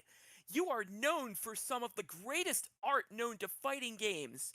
Shinkiro, you got goddamn Masami Obari to animate stuff for you, and you don't hit those guys up to do some, like, promotional work for you for this? Like, fuck you. Just I was talking to a longtime friend of mine about this. We've been into SNK stuff since high school. Like, I would be ecstatic to see Wolfgang Krauser in a modern fighting game alongside a teased Kenshiro, but I feel nothing for this. I felt nothing even when Kenshiro was teased, because it's Fatal Fury and that game is and it's Temu Street Fighter 6, and I'm just so sad at what SNK has become. And I think I've already said my piece on Fatal Fury. This is just twisting the knife. I will go next on this one. So where do I begin? Will this be enough to actually get me into the game? Maybe. It's a solid maybe right now. I am excited though, because as I mean, it's a no-brainer at this point. I'm sure most people kind of know that Fist of the North Star is an anime I grew up on. So when I saw there was something with the Wasteland, and then they had that little anime teaser, and you could tell that they were setting something up with that universe, and then Kenshiro is going to be the game. Obviously, that's very fucking exciting. I think I would actually say, bar none, in terms of guest characters. And you know how people like to say, oh, it doesn't matter, they should just bring back older characters, let the guest character idea die.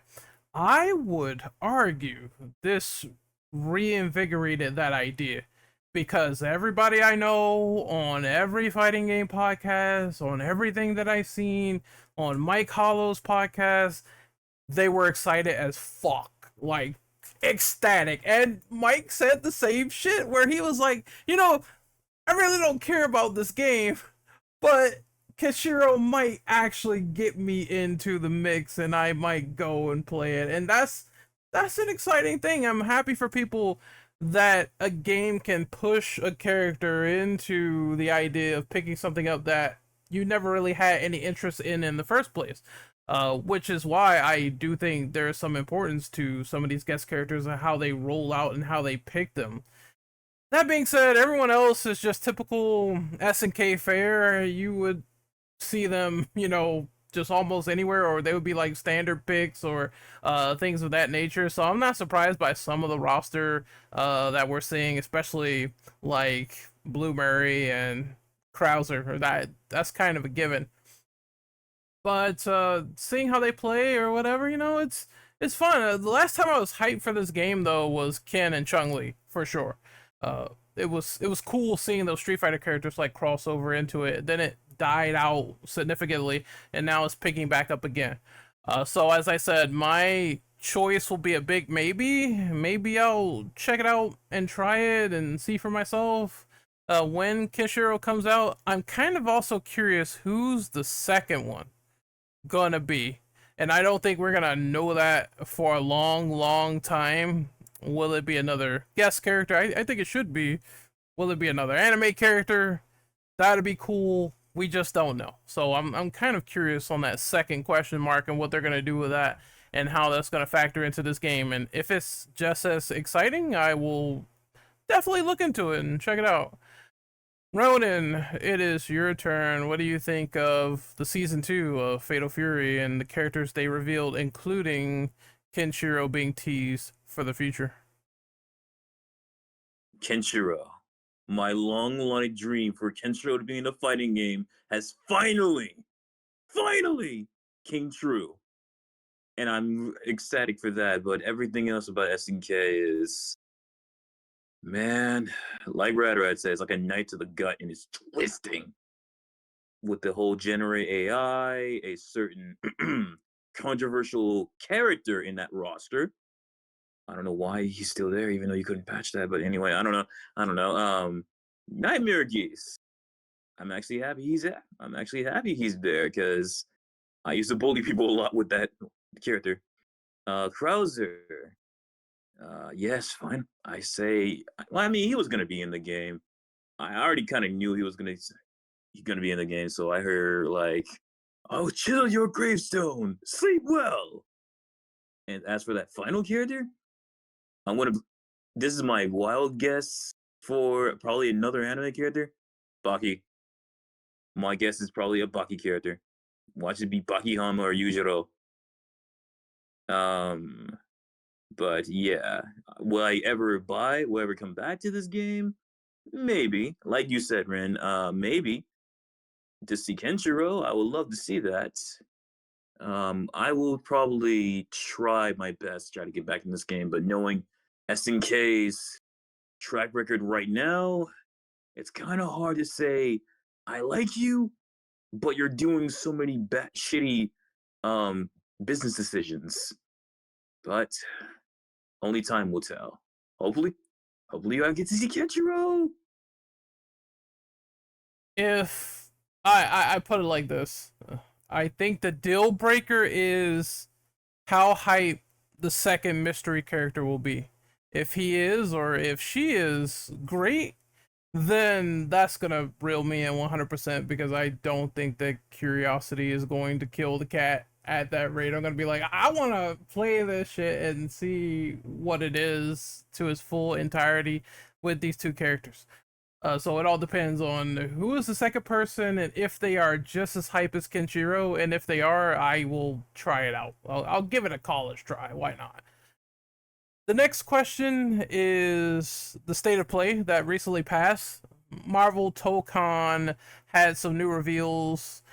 It was the Unbreakable X-Men team, Wolverine, Storm, Magic, and Danger. How do you feel about these additions shaking up the roster, and which matchups and teams are you excited about the most in this competitive 4v4 game? And also, did you play any of the betas? And you can drop your core first impressions here. I will go with Rat first. Yeah. So thank you so much for adding Danger. Thank you, thank you, thank you, thank you. I loved when that character was introduced. Pro, Danger's in the game. Con, she looks too cute. Like, Danger is a very, like, techno-based character in, like, her face and her design, and she seems too modern and cutesy. If it wasn't for, like, the greenish-bluish tint, she would be unrecognizable. I'm happy to see Ileana Rasputin in more things. Magic is a cool character, and she deserves all the flowers. Like, she's in Rivals, she was recently added to Fortnite, she's gonna be added to Tokon. Big fan. Beyond that, it makes me wish there were more X-Men because X-Men are a core component of the Marvel versus formula. I know this is an entirely different beast, but the DNA is there. I have a feeling with this game having spoilers, with this game having 20 characters at launch, I have a feeling this is going to be a picky roster. Like, fan favorites are not going to make the cut, and you are definitely going to have to pay for them later. Probably some level of Avenger, like, say, Black Widow, for example. Yes, I did get into the beta. I don't like the state this game is in right now. The assists feel kind of samey and are just meant to be slotted into the anti-air function or the projectile function. So it feels very homogenous, and especially it feels very, very button mashy. I also played Invincible Versus, and I am of the same mind that the game just felt incredibly button mashy. I'm sure once we cough up the $60 and it's in our hands, there will be a little more depth to be revealed, and it's very clear that the team at Arc System Works is taking feedback seriously. So we will see where the game is at and how it evolves over time and who the second half of that roster is. I really wouldn't know who to suggest. Like, my picks are like surface level. Captain Marvel? Please? Please? I know Ms. Marvel is there, but you know, Carol, she deserves something. I guess I'll go next. All right. As far as I know, people were kind of confused too about who Danger was, but as far as I know, she's like an embodiment of the Danger Room, like a software program of its physical manifestation by Charles Xavier. So I thought that was interesting for a pick. Not my first pick, not even my second or my third. probably not fourth, but you know what? Let's go with it. I like wacky and crazy and weird and so many different moves, and you could do a whole host of shit by picking this character. I also thought the usuals were obvious with Storm, Wolverine. You kind of have to have like those notable reps in. I'm so happy that Steve Bloom is voicing Wolverine again. Let's fucking go. I was thoroughly happy when I saw that name pop up, and Magic as well. This was your common sort of reveals, with one very off kilter reveal and another one uh like Magic, which is obvious. I kind of interested seeing how this game will progress, because I did not get into the beta the first time, and the last time I got into the second one, I didn't have time to play it because I was too busy with other stuff at the time. So I'm hoping maybe they have a third one. Who knows? But I guess we'll see. The main contention I saw about this game was people just saying the roster is too short for a tag fighter of this magnitude, and it's only 20 people. I can kind of see the frustration where people are coming from. It's like, yeah, you have games like Ultimate Marvel, a lot of people, a lot of moves, stuff flying around. But if those 20 people are like super solid and everything just works in unison, and they have great modes, features, online, all that base shit, uh I'll definitely give it a go, because from the initial reveal of this game I was always excited for it, always interested in Marvel and fighting games, and um I do love Arxis as well. I actually liked Strive for what it was, so it still has me in that interested range in terms of my appeal towards it. I guess we got to see how things pan out more until the game comes out, and they give feedback, and hopefully they improve things from there. That's all I have to say about it. Ronan, for Tokon, do you have any opinions on the Unbreakable X-Men, and did you play the beta? Yes, I did. Well, the second time, not the first beta, however. Um, First, I'm gonna say is yes. Thank you for putting my girl Ileana in the roster. Thank you very much. Thank you, thank you, thank you. Steve Bloom is Wolverine. Good to hear. It's always good to hear him back and going, "You're cooked, bub." I don't know why. I don't know why they made him say that. So Wolverine, yeah, Wolverine, Storm, and also I'm surprised you didn't mention the English dub. Like, I'm surprised you didn't mention the other characters are English dub. Like, her Storm's rival voice actually coming back, which is great. Um, I was so for enamored by like the hype of Wolverine, it just shut down my brain completely. That's why. I see.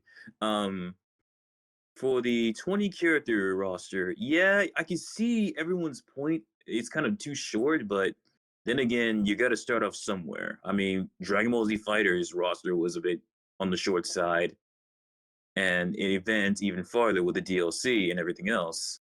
So yeah, I am kind of one of those people, and yes, this is coming from a Marvel and Arc System Works fan. Yes, I actually really want this game to succeed, because with the disappointment, I still am. I know it's years been past, but still hurt by Marvel versus Capcom Infinite. But I really hope this game succeeds. And yeah, and I had to say, for other characters, please, Punisher, Punisher, please, Daredevil and Punisher. I really want them to succeed. Also, Century possibly, but I doubt we'll ever get any of the new Avengers or anything like that. But who knows? Time will tell. Other characters I would like to see. I would love to see actually some other villains like Venom or Thanos or Ultron. I'm I trying to would think of honestly be kicking myself right now. More Guardians of the Galaxy characters that aren't Star-Lord, preferably Mantis. or Drag. Um, Yeah, or Drag. Some other more villains like hell. I would love to see like some street villains like Bullseye or Spider Woman, perhaps. I'm glad they actually added Danny as the Ghost Rider instead of Johnny, which is literally the best Ghost Rider right there. Still kind of mad about not having Carter Slade, but we're not going to talk about that. Other than that, I'm really hyped for Tokon. I really am excited. I really hope this game succeeds, and really hope that most fighting tag fighters actually take advantage from Tokon. Oh, that's all I have to say right now. And also, hashtag Daredevil and Punisher for Tokon, please. Andre, it is your turn. What do you think of these characters from Marvel Tokon, the Unbreakable X-Men team? And did you play the beta for Tokon? Any thoughts on that? And play the beta for Tokon. As for the characters themselves, they look excellent. Like, it's kind of funny because I actually called it that Magic was going to join Tokon's roster, considering how popular she was from Marvel Rivals, and lo and behold, she did. She looks amazing. Danger looks really cool too. I have heard about Danger before. She was in a lot of older X-Men comics, like way back then. But I'm a bit surprised they put her in the game. And overall, the game is looking really good. I'm really excited. As for, I think with this 20 character roster, it's gonna be really interesting. I would like them to mix it up a bit and go over more obscure characters, which that's one of the things I do like about Rivals. They wanted more obscure characters like Luna Snow, which funny enough, Luna Snow's VA is actually Danger and Tokon, so that's a little bit of a fun factoid. In terms of characters I'd really like to see, I would probably like them to maybe put in Ultron. I think Ultron would be a really cool pick. I'd like to see Black Panther. I think one big character I really would love to see though is Miles. I think Miles would be a really cool pick for Tokyo. Like, you could really, considering how popular Miles has been getting with his movies, Insomniac Spider-Man games, I believe they can genuinely. I think they can really be cooking some with some of the game. And I think that's another character I'd like to see. I know it won't happen, but I would like to see Lady Deathstrike from X-Men. She'd be a really interesting pick, but I basically would like to see more obscure characters. But it's looking really good. I don't know if I'm gonna get this game on launch because there's other games I'm gonna get that month. Hello, Metal Gear Solid Volume 2, but I'm definitely gonna see. But I am definitely gonna watch how this game develops, and I'll probably pick it up later. But yeah, overall, it's looking fire. Love to see it. All right, we are on the final rapid fire double question for the night. I'm gonna merge these two into one and let people answer them, and then we'll do sign offs. So, first and foremost, we usually do our beat 'em up question. This is combined with a fighting game question, but the fighting game question first is Fighter Z is back in the building, and they talked about Super Saiyan 4 Goku, and I want to know what people feel about this game coming back to life, as well as what character do you want to kind of see moving forward with this game since it's back. And then the second one is obviously Cosmic Invasion for Marvel. This is a new beat 'em up that was released. Have you played this game, and what do you think about it? Rat, you first. Dragon Ball Fighters just became the embodiment of Cell, where it's like, ha, you guys thought I was dead, huh? Well, too bad. Here's the umpteenth Goku. Thanks, Daima. Whew. It was kind of a blast from the past because this game is like 8 years old now. It was kind of a blast from the past seeing fighters get more content. This really does remove any hope for a Fighters 2 revamp continuation. Ugh. I don't know if it'll motivate me to sort of go back to this one. Not that it's a bad game, but I've just sort of grown out of the Dragon Ball Fighters experience. It's a great game, mind you, and I appreciate that it is getting more content and more balance, but I kind of feel like it's a little too late because the fighting game community is currently going to be drowning in tag fighters by the end of 2026. So it's going to take a little more than Daima Goku to make it happen.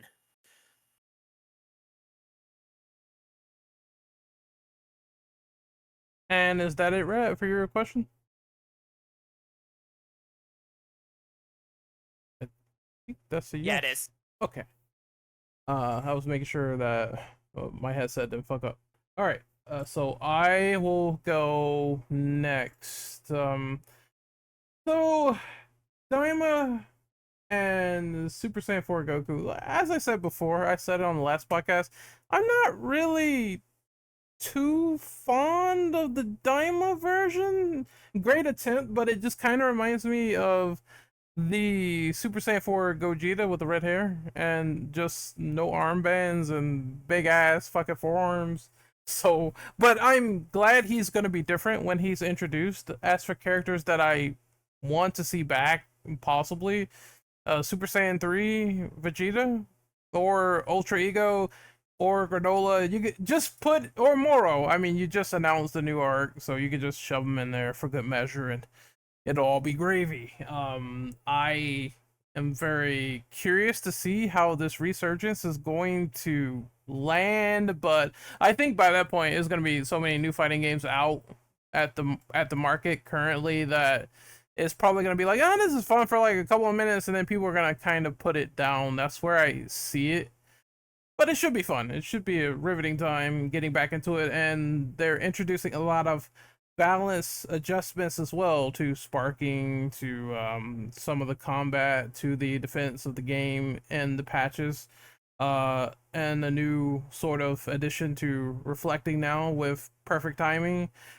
As long as they don't fuck it up, like they did with the last sort of update they did to the game, where people were just kind of like, oh, this rollback is not that good. Okay.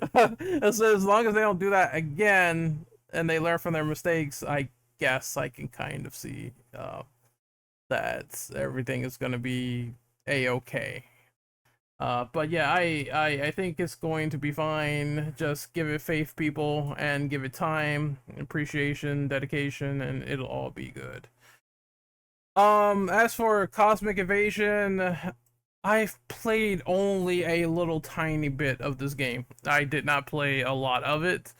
I thought it was alright for what it was. Unfortunately, when we tried to get the crossplay to work between PC and Xbox, it's eating a dick right now because Xbox people are well fucked. And I got this game through Game Pass, and it doesn't work when I try to connect to my friends who are playing on PC or playing on PlayStation, even though they tout it, they fixed the goddamn thing in the first place. This is just annoying because I've been wanting to do a playthrough with these guys for like 2 weeks, and every single time I try to get on, it doesn't work. So I told myself I'm just gonna buy the game at the time I get Requiem, and then I could play on PC and play with these guys and just get that playthrough done, which is what I'm probably gonna do. But Spider-Man's cool and awesome. And the one thing I like about this beat 'em up the most is that you can tag team switch between characters. So if you wanna do a combo with Spider-Man, swing up and punch someone and then keep him in the air, you can switch out Wolverine and do a special move and keep clawing him. It's very engaging combat. I would recommend, folks, if you like beat 'em ups, if you like Marvel, definitely check this one out because it's very fun. It's just as fun as the Teenage Mutant Ninja Turtles Shredder's Revenge that came out about, I think, a year or two ago, and I had a good time with it, honestly. So if you like beat 'em ups, if you like that shit, you're probably gonna like this one too, so check it out. Next we have Andre. Did you go on this question yet? I haven't. Oh, go ahead. Okay, so I haven't played Cosmic Invasion. What was the other question? Well, how do Dragon you, Ball, right? yeah, how do you feel about Fighter Z being back with Super Saiyan 4 Daima Goku? I'm not against it. Okay, so it's been years since I played Fire Z. I do like the game a lot from what I played. At the same time, I got my fill of it. I mostly just kind of, I feel like my interest in the game, I think the peak of that game was Super Saiyan 4 Goku. That was really the like high point of Dragon Ball Fighters for me. After that, I just kind of dropped off, and I haven't really cared much for the game. I think it would be interesting if they added more. I think it would be kind of neat though. They added more characters from like Daima or like the manga, like Moro, like as a lot of people are saying. I do think it's cool that they're adding Daima Goku, but as a game, I don't know if I'd really go back to it. I'm kind of personally donezo with it, but I'd say it's a W for the fans though. So yeah, I think it's a pretty cool announcement, regardless. Yeah, at most, I think if people want to go back to it with an IES tournament, I'm totally all down for that.